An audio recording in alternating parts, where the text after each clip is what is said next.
同聲同氣自己人，原汁原味最新聞。灣區最新聞，民謠繼續品。今晚頭條先嚟講下天氣啊！嗱，根據廣東省氣象台嘅預測，從今日開始連續3日，廣東多地咧都會迎嚟強降雨嘅天氣嘅。咁而尋日包括今朝啦，相信唔少街坊都已經感受到嗰種天氣嘅變化。氣象部門透露咧，呢次強降雨係由一條南北走向嘅雨帶橫掃廣東造成嘅。咁所以呢幾日咧，除咗落雨，可能仲會有冰雹。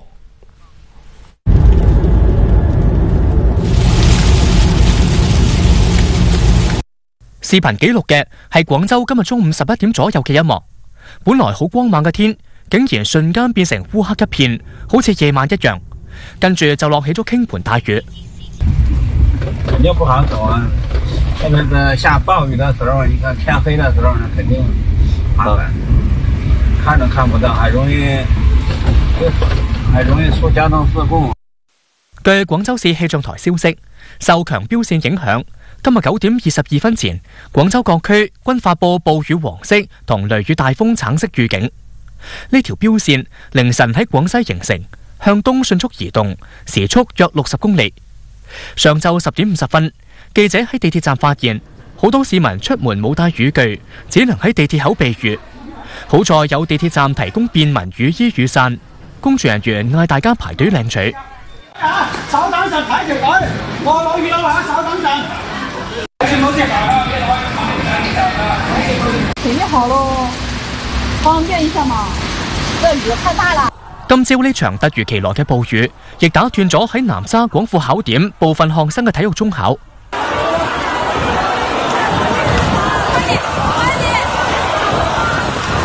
廣州市教育局隨後回應稱，今日11點10分左右，廣州外國語學校喺呢個考點進行緊第3項嘅中長跑項目考試。考務組已經召回正在考試嘅考生，並轉移到安全場所，以及提供系列保障措施。經溝通，呢組考生可以申請重考呢個項目或者緩考，原2、3類項目嘅成績保留。而喺琴日晏晝2點25分，河源紫金縣城落起冰雹，仲出現咗12級嘅大風。受降雨影響，喺紫金縣城金山大道，雨水匯集喺道路低洼處，造成水浸，交通受阻。上次海水都送滿啦，然後突然之間搞颱風嘛，然後可能滿台水、滿颱風，然後上面嘅水啊都滿起來。現在最嚴重的就是新油路這塊有50公分的胸徑啊，高度達到15、16米的啊，最嚴重的就是到島湖了，而且靠在那個對面的防湖上，存在嚴重的安全隱患。現在我們最主要的先處理這個樹，其他島湖的樹就可能大大小小加起來，有上百棵啊，落枝呢落葉的樹枝可能有上百處。現在我們發現這種情況呢，現在我們城管局綠化所馬上安排人員到現場，今天下午馬上就把這個樹處理掉啊，消除安全隱患。標線係強對流天氣嘅一種，沿住標線會出現雷暴、暴雨、大風、冰雹、龍捲風等劇烈嘅天氣現象。嚟緊，各位要密切關注預警信息，盡量避開強降雨時段出行。返工落大雨，最令人討厭嘅咧，唔單止係會濕鞋啦，仲有就係會令到塞車情況更加嚴重。依家路面上邊啲車越嚟越多，咁似乎真係只有識得飛嘅交通工具咧，先至能夠緩解到塞車嘅問題。有陣時夢想就係咁樣照進現實嘅。嗱，喺今日上午，全國首個低空經濟應用示範島就喺廣州番禺正式發佈啦。呢個示範島咧，對飛行汽車嘅應用場景俾咗好多嘅探索思路同埋空間。咁喺未來咧，我哋喺大學城入邊打嗰啲識得飛嘅的士，可能真係做得到㗎噃。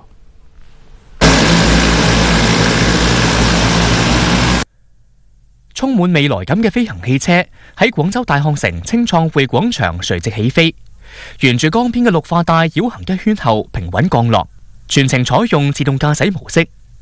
呢個亦係廣州大學城低空經濟應用示範島完成嘅首次低空飛行演示。我們今天看到有17公里的這條航線，也符合這個階段的電動飛行器的航程。這個航程覆蓋的這個場景，首先它在低空的觀光，還有就是這種早晚高峰期的出行。那如果我們真正把這條航線推廣出來之後呢，我們可以照搬一個一個去複製。飛行汽車如何應用係大家最關心嘅問題。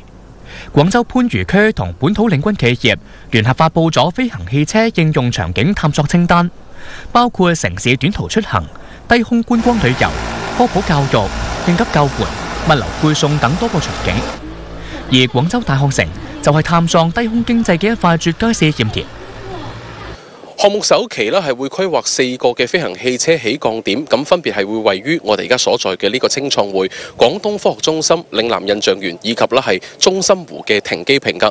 咁呢4個點位呢將會係串聯起一條大概17公里嘅空中環島路線，同時係會配套飛行汽車嘅起降點、保能、通訊等等嘅基礎設施。起降點建成後，可有效滿足飛行汽車研發同運行需求，支撐環島低空旅遊等場景嘅落地。跟住落嚟，番禺區將以廣州大學城低空經濟示範島為起航點，深耕產業生態同應用場景，喺推動低空項目課題研發、強化配套措施等方面持續發力。以我們學院為例，我們是機械與電氣工程學院。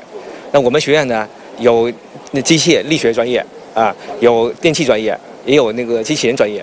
那這些專業呢，都會為我們的就是低空經濟相關製造產業，包括就是說服務行業相關的就是說技術支持行業，提供必要的保障。有專家表示，要構建未來城市立體交通網絡，仲需要加強基礎設施配套。那麼低空的基礎設施就包括了低空的這個通航的機場包括這個城市的這個飛行的起降場還包括這個飛行服務站還有這個比如說低空的這個低空航路以及我們的通訊保障設施等等。那麼我們比如說我們做的這個低空無人機的遙感組網設施，它也是一個低空的這個基礎設施。垂直起飛嘅汽車咁其實目前仲係處於研製嘅階段啦。咁從誕生到普及係需要一段時間嘅。其次就係飛行嘅的士，依家仲有好多現實嘅困難需要解決。首當其衝嘅就係安全問題，點樣保證安全？點樣確保佢唔會飛下跌落嚟？呢樣嘢好關鍵。其次呢，就係有冇地方俾佢哋停機，係咪？後邊呢，仲有駕駛員嘅培訓應急管理措施等等。其實好多新鮮事物嘅出現呢，都需要我哋用啲辯證嘅眼光去看待，睇到佢嘅不足，亦都要睇到佢未來能夠帶俾我哋嘅好處。如果係因為覺得麻煩而唔用，覺得驚而唔敢嘗試，咁可能會有啲遺憾啦。最近山東曲阜師範大學嘅一個學院呢，發布咗一個咁樣嘅規定，就係要求學生喺課堂上邊唔可以以任何嘅理由使用電子產品。呢個消息一出呢，亦都引發咗網友嘅討論。畢竟喺以前，中小學生話唔俾用電子產品，我哋聽得好多啦。但係大學生、大學嘅課堂都唔俾用，而且係禁止一切嘅電子產品嘅使用，又係咪有咁嘅必要呢？山東曲阜師範大學管理學院日前發布咗規定，要求學生喺課堂上不得以任何理由使用電子產品，如有違反，任課老師有權制止並當場收繳，學期結束放假嘅時候先發還。根據校方嘅講法，呢個主要係為咗消除電子產品對課堂嘅不良影響，保持課堂清靜，營造積極進取嘅學習氛圍。但好多大學生對於咁樣嘅措施並唔認同。不可否認，可能會在課堂上用電子設備，也會有一些走神的情況。但是我覺得禁用是不太支持的。我的老師可能也要從這個角度去反思一下，為什麼他的課堂學生們總要通過手機去搜索？僅僅通過命令和制度來讓學生去一味的遵守的話，我覺得這個可能是有一點不可取的。其實曲阜師範大學管理學院嘅規定並非個例。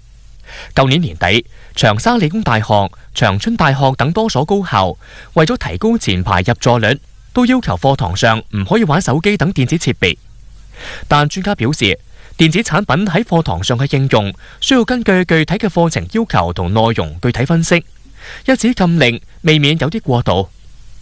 要由具體的老師根據他教學的情境、教學的狀態來對這個問題做出約定，而不是由一個學校或者是個更廣範圍內的一刀切的做要求。瞿超輝表示，大學生帶平板、電腦等進入課堂，用嚟記筆記、拍攝 PPT、查資料等，可以大幅提高課堂嘅學習效率。尤其係喺推進國家教育數字化戰略行動背景下，因噎廢食顯然唔能夠解決真問題。引導學生合理使用電子產品，先至係治本之策。要給教師在課堂上更大的自主權，要確定一些原則。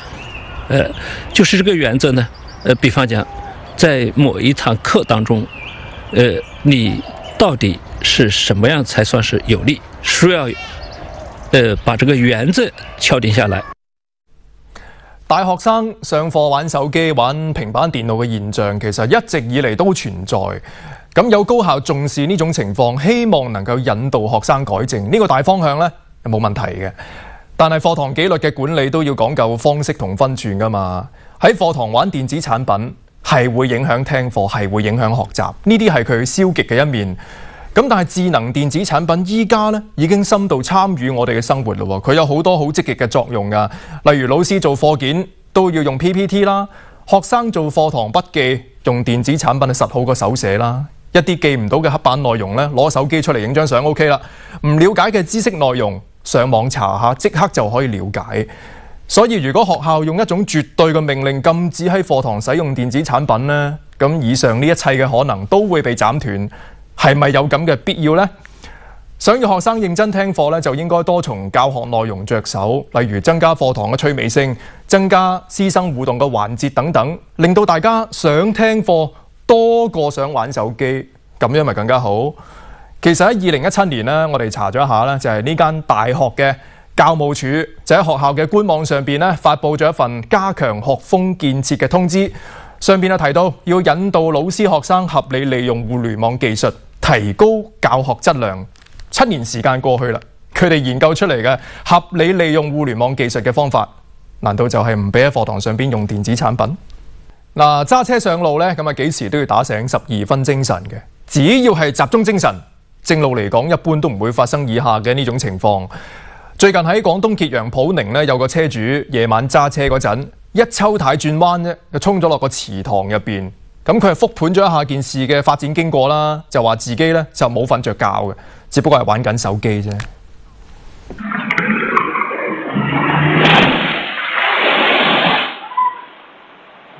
事發喺揭陽普寧軍埠鎮東貴村。監控視頻顯示，本月16號晚上7點幾，一部黑色小車開入條村，嚟到一個轉彎位嗰陣，突然照直衝入咗一個水塘裏邊。當時他就突然間轉，好像突然間轉，然後開個遠光燈，直接就衝下去了。應該挺快的，因為衝下去的時候濺起一個水花。小車落水後漸漸下沉，而司機就從駕駛位嘅天窗爬咗出嚟。我們就看到之後，鄰居啊，還有我們村民還有村幹部都跑出來看一下那個人有沒有事情嘛。然後看到他打開天窗就直接游出來了，所以大家都挺放心的。司機游到水塘邊，熱心村民將佢營救上岸。當村幹部詢問司機點解會衝入水塘嗰陣，司機俾出呢個理由。他說他在玩手機，有點沒有集中那個精神，一翻身就衝到水裡面去了。救援人員用咗將近1個鐘，先至將落水嘅小車吊上岸。事件中冇人員傷亡。喺舊年呢，城中村改造推出咗一個新嘅舉措咧，就係拆遷戶可以通過房票嚟買房。而喺今日上午，廣州開發區黃埔區咧就以5村7片為試點，正式啟動城中村嘅改造項目房票安置，並且喺呢個過程當中頒發咗全國首張城中村改造項目嘅房票。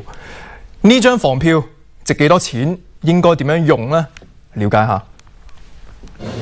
今日上晝，嚟自廣州市黃埔區5村7片嘅9位村民代表喺廣州開發區以及黃埔區首個城中村改造項目房票安置啟動現場，收到咗屬於佢哋嘅房票。呢個亦係全國首批城中村改造項目房票。市民有咗呢張房票，就可以購買納入房源超市嘅商品房，以及同一商品房住宅小區內嘅車位。呢種房票嘅最長使用期限為18個月。我房票嘅金額，我咪按照我攞107方乘以26,700呢個數，我係計準呢個數去攞房票嘅。我覺得我自己呢個係最基本嘅剛需。陳生介紹，選擇房票安置，一方面係考慮到可以選購嘅新樓盤，配套咗更好嘅教育資源同交通條件；另一方面，佢認為使用房票認購慳咗好多購房或者置換嘅步驟，可以加快回遷安置。應該唔使半年可以交房，呢個係最現實睇房嘅，已經有房源喺度啦。你話好似其他商品房有一段時間3年先交房，過程之中啊非常之多嘅。如果你用去銀行貸款去供樓呢方面嘅呢，房票如果呢個有呢個政策係一步到位。廣州開發區同黃埔區方面介紹，城中村改造項目嘅特殊之處，在於涉及嘅主體係集體土地，同國有土地上房屋徵收相比，存在較大嘅價格差異。黃埔城中村房票包含基礎補償金額加政策性補貼，不計入家庭限購套數，允許實名轉讓一次。到期後未購房，將按照基礎補償金額兌付現金。被拆遷人應保證按照每戶人均40平方米原址回遷，超出每戶人均40平方米嘅，可以選擇房票安置，兼顧政策兜底同市場選擇。這個是自願選擇的，不存在強制性的，可以還選擇回遷安置啊，貨幣補償啊，這個都是可以的。村民的安置房目前的話是上市交易是有限制的，而目前的話，我們納入房源超市的這個商品房呢，是可以這個正常上市的，而且是經過我們這個多方面的一個考慮的，確定了首批的3個項目。後續我們還在跟其他的開發商在對接，現在其他的開發商都非常踴躍，都希望能夠加入到這個房源超市裡面來。本次試點嘅首期房票安置喺黃埔區九佛街道嘅5村7片城中村改造項目推開，改造範圍240公頃，其中集中建設區171公頃，計劃安置村民住宅3.33萬平方米，預計首期房票補償安置金額唔高於2.72億元。這邊呢，其實是開放了所有的房源，提供給這個房票的持有者的。這個我們對這個房票的持有者是有這個團購的折扣的優惠政策的。就在50套以下的話呢，我們是會提供1到2個點的這種房票的一個折扣。然後另外的話，在50套以上的話呢，我們會提供2個點以上的這種團購價的一個折扣的。我們絕對是保持的是市場的這種最低價去供給這種房票的持有者的。再嚟關注下廣交會嘅消息，為咗保障參展企業喺國際經貿當中嘅合法權益，本屆廣交會呢係繼續開設咗廣州市涉外法律諮詢服務港。咁但係同往年唔同嘅係呢，港澳律師今年係首度亮相廣交會，佢哋將會同內地嘅律師一齊為企業客商提供免費嘅法律服務。喺廣交會 B 區10號館，一入門口就可以見到廣州市涉外法律諮詢服務港嘅攤位。廣交會開展3日，服務港已經接待咗100幾名客商，外籍佔大多數。嚟自澳門嘅粵港澳大灣區執業律師羅卓燕一早就趕到咗會場開展工作。客商咧主要咧比較關心嘅問題，例如咧就係話呢個叫做跨境貿易啦、跨境合同嘅糾紛啦、跨境嘅物流啦，同埋呢個知識產權等等。羅卓燕係全國第2批獲准喺粵港澳大灣區內地9市執業嘅港澳律師之一。廣交會龐大嘅流量令佢睇到咗涉外法律服務嘅廣闊前景。澳門嘅律師咧，主要打交道可能真係葡語系國家或者歐洲嘅地區比較多嘅，咁但係嚟到廣交會真係其實仲有好多唔同嘅地區啦，譬如話我哋頭先見到有美洲啦、非洲啦或者澳洲等等唔同嘅地方嘅人士咧，都會嚟到廣交會呢一度，咁所以我哋相信喺客源上面嚟講咧，都可以擴闊到好多嘅。截至琴日，境外採購商累計線下到會已經超過咗10萬人。佢哋嚟自全球212個國家同地區，比上屆同期增長咗23%。今年廣州市律師協會組建咗服務廣交會嘅廣州律師服務團，服務團嘅成員人數比上一屆係增加咗60%。咁同時首次係啟用咗6名粵港澳大灣區律師現場提供法律諮詢服務，咁其中4名香港執業律師，2名澳門律師。嚟自香港嘅粵港澳大灣區執業律師胡慶業計劃聽日到廣交會展館為參展企業提供法律服務。佢話之前喺內地參加嘅多數係法律講座，呢次直接面對全球客商係一個新嘅挑戰同機遇。其實我就好有興趣嘅，因為第一次有咁嘅平台可以俾大灣區律師同埋喺內地度做一啲法律諮詢。今次嚟講咧，就可以直接可能同啲真係一啲user 或者一啲用家去直接溝通咧。咁我覺得呢一個係好有特別意義嘅。港澳的律師，他們就是在法律服務這個行業，尤其是他們特別香港律師，他們的法律制度跟我們法律制度存在一些差別，所以他們在服務外商和境外客戶的過程中，具有更多的先天的經驗和優勢。法律咧，對於任何人嚟講，都係保護自己合法權益嘅武器嚟嘅。佢必須要具備，只不過我哋未必一定要用到佢啫。畢竟喺我哋國家講信用嘅商人係佔咗絕大多數嘅，唔單止係做國際貿易係咁，經營餐館仔嘅老細一樣都係咁。嗱，最近河源市東源縣有位食客咧，佢喺埋單嘅時候，又唔小心將900蚊轉成咗9000蚊。咁老細喺夜晚對帳嘅時候，先至發現呢個情況。佢二話不說，諗都冇諗，第一時間就報警揾人啦。兜兜轉轉之後咧，終於揾到個失主，退翻筆錢。本月11號，河源市東源縣一間河鮮館嘅店主傅小勇喺核對前一日嘅營業額嗰陣，發現賬戶裏邊竟然多出咗8100蚊嘅收入。經過詳細查閱收款記錄同賬單，傅小勇發現原來係有一位顧客誤付咗款項。那個900塊錢的老闆少多了，我當時那張菜單就是900塊錢嘛，掃碼的時候少多了一個零可能按錯了，少了9000塊錢嘛。由於冇辦法直接聯繫到呢位顧客，傅小勇就調取咗店裏邊嘅監控，揾到咗客人嘅車牌號碼。顧老闆就過來我們派出所這邊向我們求助，提供的一個車牌號碼，查到了那個客人的電話，並囑咐顧老闆要核實清楚，再把相關的費用退還給客人。經確認，傅老闆最終將多付嘅8100蚊退還俾顧客。肯定第一時間怎麼要想辦法退回給客人啊？因為這個錢都是不是我們自己的嘛，是客人付多的，是不是？我們做飲食的、做生意的一定要誠信經營嘛。每年到咗4、5月份咧，街邊啲木棉樹同埋異木棉咧都會生好多棉絮出嚟嘅，咁一團團一嚿嚿白色嘅，風一吹就會飛到周圍都係。關於棉絮咁可能會導致人體過敏呢樣嘢就好多人都聽過啦，但其實佢仲存在啲消防隱患嘅喎。嗱，最近呢，有吸煙人士得閒冇事做手多多去燒啲棉絮，點知引發咗一場大火。從監控視頻可見，一名男子喺林地附近食煙嗰陣，貪得意用火機將地面嘅一小團漏水點燃，火勢蔓延非常迅速，最終引起火災。事發喺本月13號中午，喺北京市朝陽區嘅一個林地。容易着火，他等於隔着小火星，他都撲下來。作為個人來講呢，我覺得每個人呢都應該注重這一塊啊，比如說遇到吸煙的人呢，及時制止他哈。經當地消防核實，被點燃起火嘅漏水引燃周邊雜草等可燃物，最後將林地部分樹木燒毀。男子嚴某某對其行為供認不諱。依據相關規定，公安機關決定給予嚴某某行政拘留10日嘅處罰。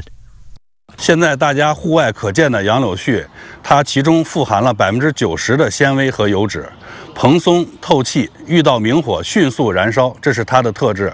加上飛絮本身很輕盈，隨風飄蕩，很可能會引起其他的可燃物進行燃燒，所以大家不要用明火點燃飛絮。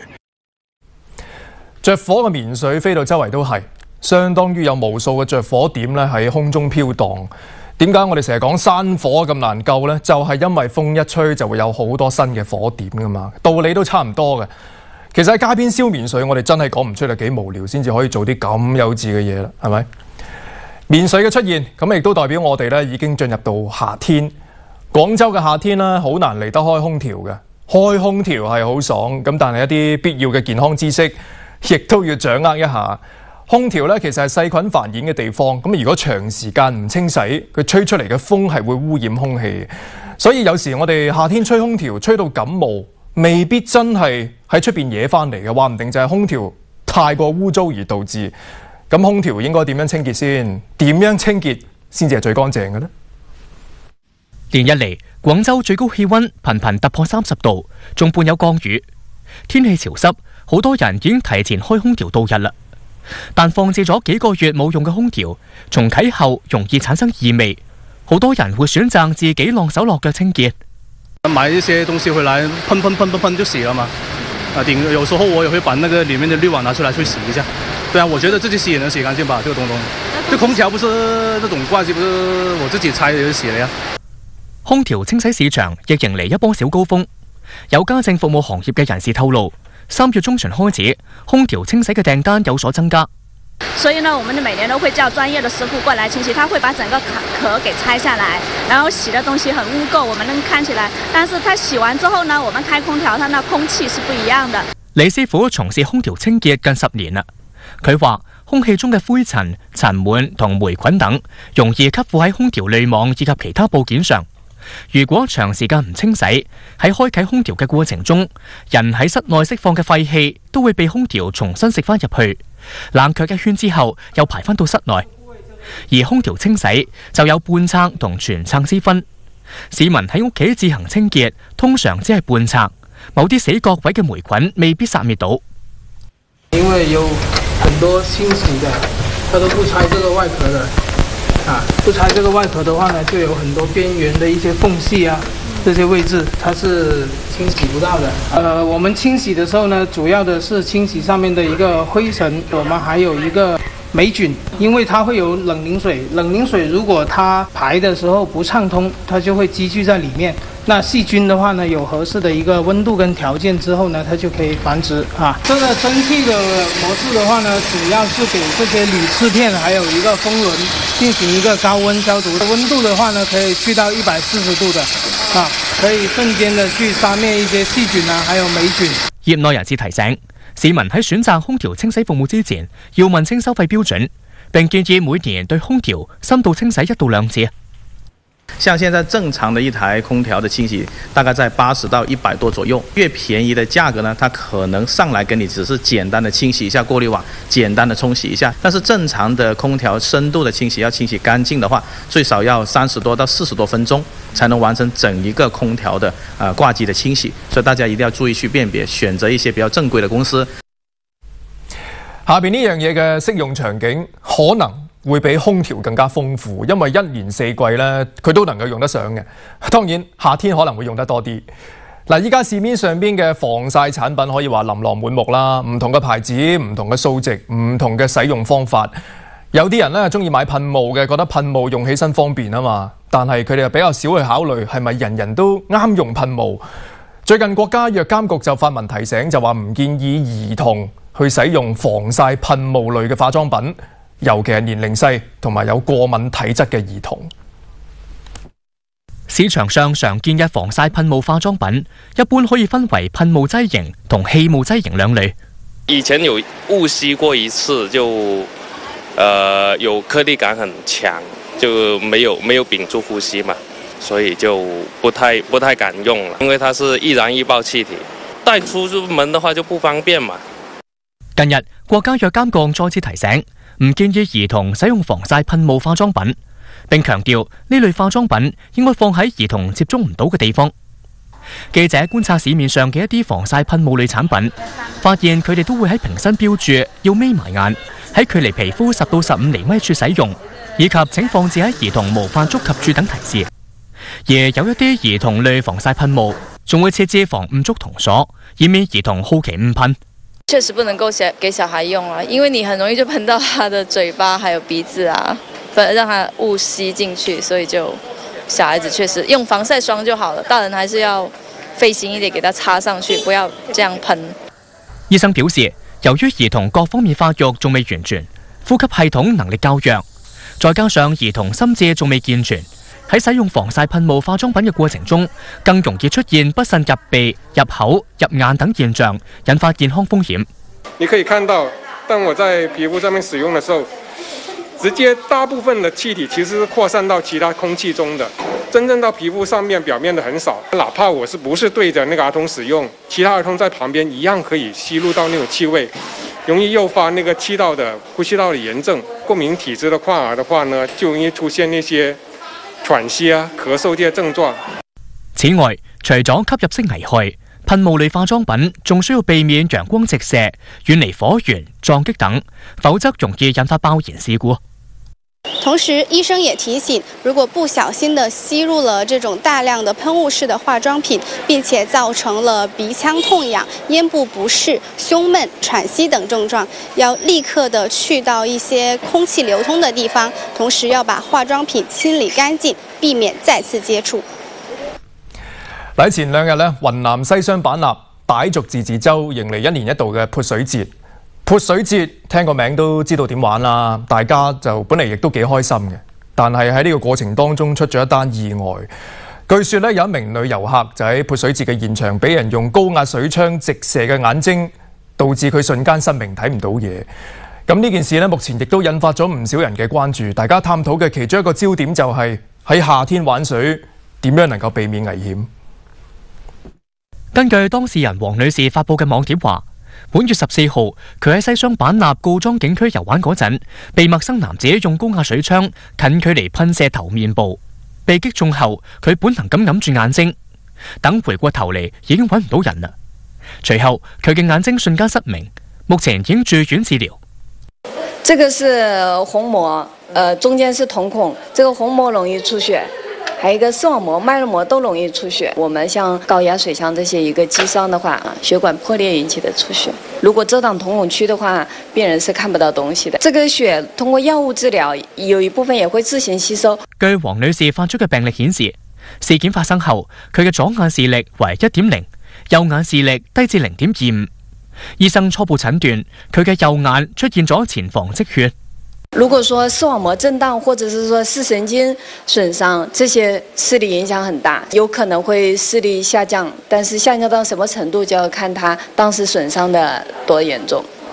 喺我哋嘅日常生活當中，如果眼睛被水衝擊導致疼痛嘅話，醫生就介紹話，可能係因為結膜炎或者係眼球鈍挫傷等原因引起㗎。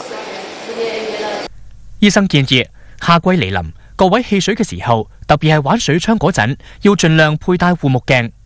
由於水中含有較多嘅細菌，萬一衝擊到眼睛，需要第一時間進行處置。萬一那個被不小心弄到了，如果有異物感這些，或者水比較髒，就立馬用清水去沖洗。然後如果有眼睛痛啊、流眼淚啊，或者看不清東西啊，盡快去醫院就診。睇單車禍啊！喺今日朝早，佛山市高明區咧發生一單交通事故嘅，有一部小車突然間失控撞到路邊嘅一間餐館。咁當其時咧，又正正係街坊返工食早餐嘅時間，有冇造成人員傷亡呢？睇睇。有冇人？沒撞到人啊？街邊也沒人。我係咪？我係咪？應該衣服個開車的在裡面的。開車的還在裡面啊？出不了啊！媽呀，嚇死了！通過目擊街坊拍攝嘅視頻可見，一部白色小車成個車身已經撞咗入餐飲店內，現場一片凌亂。一名疑似為肇事司機嘅男子坐喺副駕駛位度打緊電話，消防車同救護車陸續趕到。餐飲店內仲有2名女子受傷，畫面中2人全身濕透，但就可以步行離開。一個公仔一個老闆娘，成個人撞彈咗去，都唔知撞喺邊度，就喺度觀察緊。事故現場係位於佛山市高明區河城街道太和路嘅一間奶粉店。記者趕到現場嗰陣，肇事車輛已經被拖走，店內亂七八糟，只有廚房嘅牛腩仲冒緊熱氣。附近街坊話，事發喺今朝8點幾，懷疑係司機踩錯油門。我就覺得好奇怪，所以我啱先喺嗰個面粉奶粉成人奶粉我過嚟睇睇。點樣飛入去啊？你話齋啊？想咁，你嗰度要飛入去嘅話，要踩好大油門先得㗎喎。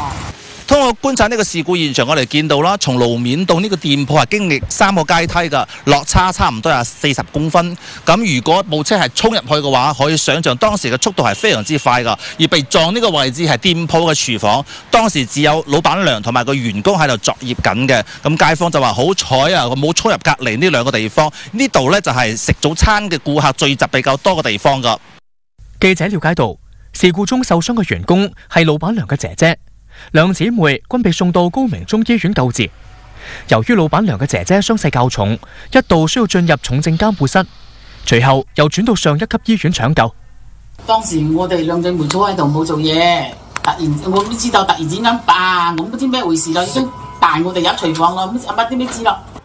求女士回憶話，小車衝入嚟之後，撞翻咗店內兩煲擦瀨粉嘅滾水，導致姐姐被嚴重燙傷。有2缸滾水落瀨粉噶嘛，佢撞個缸冷水，撞我哋搓去側根，撞個缸滾水，滾水一啖喺我大姐度，咁咪全部含缸滾水，我大姐潑喺我大姐嘅身上咯。哇！咁面積有幾大啊？全成身都係煮個面。今日晏晝，佛山高明警方通報稱，呢起交通事故造成商鋪內2人受傷，傷者已經送院治療，冇生命危險。經查，事故原因為50歲嘅男性肇事司機吳某唔將油門當作剎車。經檢測，吳某排除酒駕嫌疑，目前事故正在進一步調查當中。唉，真係陰公，希望傷者咧可以盡快康復啦。所以你睇揸車，其實真係冇幾多俾我哋失誤嘅空間嘅。一個錯誤咧，嚴重嘅就係攞人命，輕啲嘅就係賠錢，都唔係好事嚟嘅。下邊呢單嘢亦都係因為冇認真對待揸車呢件事而導致。喺16號凌晨嘅1點幾，汕頭龍湖區一個施工嘅工地呢，有2部吊車準備將一個大概60噸重嘅橋梁呢吊上個橋墩嗰度。咁點知司機喺操作嘅時候出現咗一啲意外嘅情況，導致橋梁刮到隔離2棟屋嘅外牆，造成呢個牆面損毀。咁業主見到咁情況喺心痛之餘，梗係擔心啦。點知有冇事㗎？係咪？現場照片顯示，一條20-30米長嘅橋梁打橫解馬路道，左側一頭喺橋墩上，另外一頭就插入咗水泥地。事故造成2棟房屋唔同程度損壞，其中一棟房屋牆體嚴重損壞，水泥同瓷磚脫落，廣告牌嘅鐵皮都被扭成咗麻花狀。這個砸到下去，這個圈都1米多深，這個搞不懂。那邊還直接給跑啊，跑得很快。他們自己的工人嗎？對。事發當時，2部吊車嘅鋼絲仲連接喺橋梁上，其中一部吊車嘅吊臂發生咗傾斜。後來怎麼把它搞起來？重新救2個就把它救起來了。記者喺現場見到墜落嘅橋梁已經吊到橋墩上，發生吊臂傾斜嘅吊車停喺現場，吊臂上有明顯嘅凹痕。受損房屋嘅屋主話，目前仲未有對房屋進行鑑定。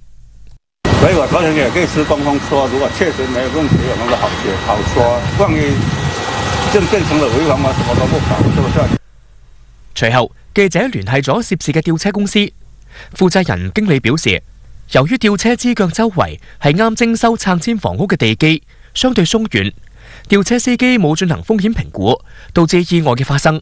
司機發現他那個吊車有點那個腿有點哎，慢慢的有點下沉了，然後他就趕緊就把這個梁加油的給放下來了，正好又貼着人家房子也比較近，刮花人家房子了。跟人家房東已經溝通好了，也達成了一致意見。如果他要想找第三方鑑定也好，都沒問題啊。吳經理話，針對呢起事件，公司已經緊急召開安全會議，亦對司機作出咗處理。根據我們公司的規定，然後對當時這個值班這個司機進行了一個解聘。昨天下午就自己內部已經召開了自己生產這個安全會議，然後把相關人做了培訓，以後杜絕再發生這種事情。冇人受傷，佢先可以咁淡定嘅啫。安全生產係環環相扣嘅，雖然唔同嘅機構、唔同嘅團隊、唔同嘅工種通力合作咧，的確可以事半功倍。但係最難把控嘅安全問題，亦都係喺呢啲地方發生嘅，因為嗰件事根本唔經自己手，你點樣把控呢？所以越係呢種情況，作為成個工程嘅統籌方呢，就越應該把控好成個工程嘅施工質量，要對每一個環節呢都要起到監管督促嘅作用。細到一粒螺絲釘嘅質量，大到吊裝嘅工程，因為喺你嘅地盤出咗事啊嘛，就算你唔係主責，都係次責嘅噃。下條片。最近喺貴陽火車站廣場發生咗一起搶手機嘅案件。搶嘢依家我哋好少見㗎啦，咁老鼠過街肯定人人喊打嘅，見到有人搶嘢，大家點會放過佢呢？所以喺現場嘅執勤武警、鐵路民警同埋熱心市民嘅合力之下，大家只係用咗28秒就將個嫌疑人捉到咗。監控顯示，事發當時喺貴陽火車站廣場前有4名啱落車嘅外地遊客正用手機影相。一名白衣男子突然衝上前搶奪手機，隨後一路狂奔。駐站武警同民警聽到被搶遊客嘅呼叫後，立即追趕。沿途幾名民眾見唔對路，亦即刻出手攔截。喺眾人嘅合力下，男子被當場擒獲。整個過程只係用時28秒。你為什麼要搶那幾個旅客的手機？你認識他們嗎？不認識。不認識啊？因為那為什麼要搶他的呢？場地寬闊，所以好逃跑。他們當時在哪個位置啊？在廣場中央。據了解，犯罪嫌疑人艾某當日從上海坐列車到達貴陽火車站，計劃中轉前往內蒙古。喺貴陽駐留1晚後，由於身上嘅現金不足，於是臨時起意撈偏門，想通過搶遊客手機銷贓換錢。目前，艾某因涉嫌搶奪罪被公安機關刑事拘留，涉案嘅被搶奪手機已經物歸原主。呢起案件正在進一步辦理當中。最近氣溫回升，廣東新會小鳥天堂國家濕地公園亦都進入到鷺鳥嘅繁殖旺季，有唔少鷺鳥 BB 集中出世，吸引咗好多遊客過嚟探訪嘅。嚟到小鳥天堂國家濕地公園深處嘅竹林，可以聽到鷺鳥 BB 清脆悅耳嘅叫聲。細心觀察，可以見到有啲鷺鳥 BB 伸出毛茸茸嘅頭，等住鷺鳥父母嘅餵食。今年3月份，小鳥天堂國家濕地公園嘅鷺鳥進入繁殖期，將持續到6月底。在我們的鷺鳥的巢穴裡面，基本都是看到4到5隻新寶寶的一個孵出率，成活率可以說是接近80%吧。我想問一下，您是哪裡來的？大連，非常好，而且我覺得這個真的是一個特色。全國到全世界，我覺得像這樣的情況都不多，我覺得還是很震撼的，而且我覺得這個環境也特別好。傍晚的時候或者早晨的時候，可以看到一些蒼鷺，然後如果是坐船的話，我們會看到很多夜鷺，就一些比較少見的品種，這裡都會有一點，就感到很驚奇啊。小鳥天堂國家濕地公園目前係華南地區最大嘅鷺鳥自然孵化基地，為咗保障孵化期間小鷺鳥嘅成活率，園區管理方近期亦不斷加強保護力度。我們每年在鷺鳥的一個繁殖期，會對我們遊覽的一個線路進行一個適當的調整，把遊船的一個頻次降低和減少，在我們小鳥天堂的外圍周邊進行一個巡邏和管護，還有我們的日常的一些科研的一個項目，也會避開我們鷺鳥的一個繁殖期。我們倡導和呼籲廣大的市民朋友來到小鳥天堂，文明觀鳥。下面時間再嚟睇咗灣區快訊。琴日巴黎奧運會迎嚟倒計時100日，截至目前，中國體育代表團已經獲得巴黎奧運會165個小項嘅參賽資格。喺啱啱結束嘅羽毛球亞錦賽中，中國男雙組合劉雨辰、歐烜屹雖然止步8強，但係憑借此前嘅奧運積分領先優勢，為中國隊贏低咗第2個巴黎奧運會羽毛球男雙席位。中國隊成為唯一獲得巴黎奧運會羽毛球項目全部滿額席位嘅隊伍。近日，中山大學、華南理工大學分別公布咗2024年強基計劃招生簡章，考生要報考兩校強基計劃，均須喺4月30號之前登錄相應網站。中大強基計劃今年招生專業包括物理學、化學、生物科學、基礎醫學等10個專業。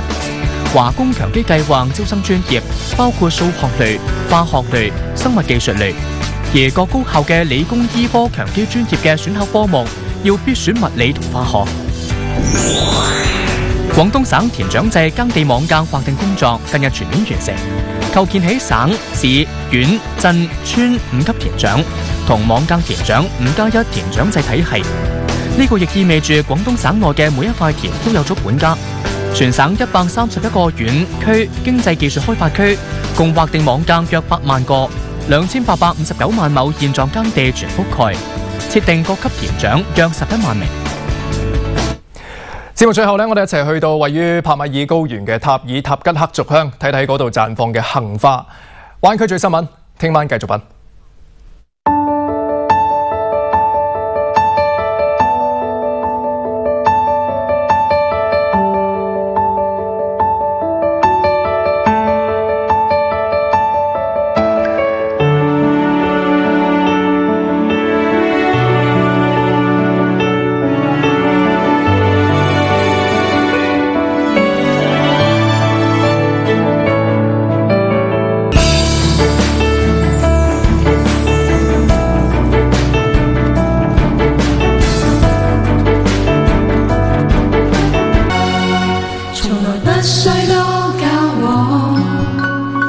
需很火燙。然而若有難堪，首先給你上綱。寒暄招呼，假以偽情逐寸捆綁。唯因你我只可純真。